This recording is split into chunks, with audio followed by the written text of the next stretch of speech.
Tandang-tanda pa ni Tatay Roland nang magkasakit ang kanyang anak ng sipon at ubo. Matindi ang kanyang pagkabahala, lalo pat mayroon itong asma. Lalo na dito malamig and uso ang ubo and usually flu.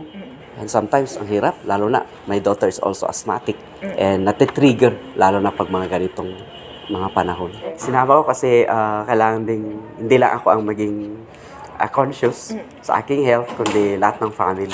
Ito din nice na hindi lang ako but even everyone. At saka as early, at young age, mas maganda rin na maging health conscious na rin siya. Kaya't hindi nila pinalagpas ang libreng check-up na handog ng isang insurance company sa Baguio City ngayong araw, December 8. Actually, mga ganito, opportunity po. Kasi mahal po ngayon magpa-check up, lalo na sa mga private clinics, you really have to pay that much. Pag naman sa public, haba ng pila.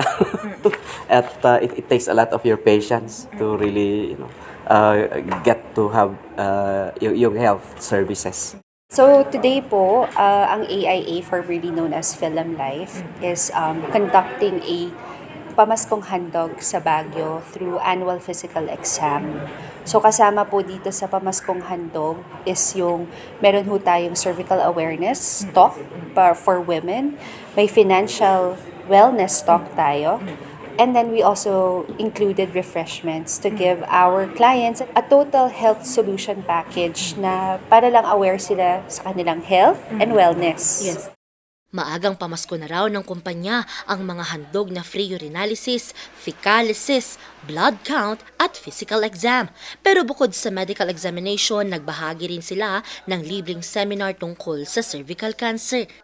Cervical cancer is one of the most, bakit ko sinasabing it's preventable and it's treatable. We'll see in the succeeding slides. Okay? So in the world, may mga ginawa na pong advances, may mga ginawa na pong move ang World Health Organization together with the different cancer societies worldwide. Target ng insurance company na magbigay ng tulong medikal hindi lamang sa Baguio City, kundi sa buong bansa. So, ang purpose namin is really to give back to the community, no? Through our shared mission kasi dito sa AIA is to help Filipinos live healthier, longer, and better lives. And how do we do that? By providing them the right information on how they can live longer, healthier, and better life, either financially and health-wise. Kanilang ang mensahe ngayong Pasko, the best gift you can give to yourself is being healthy.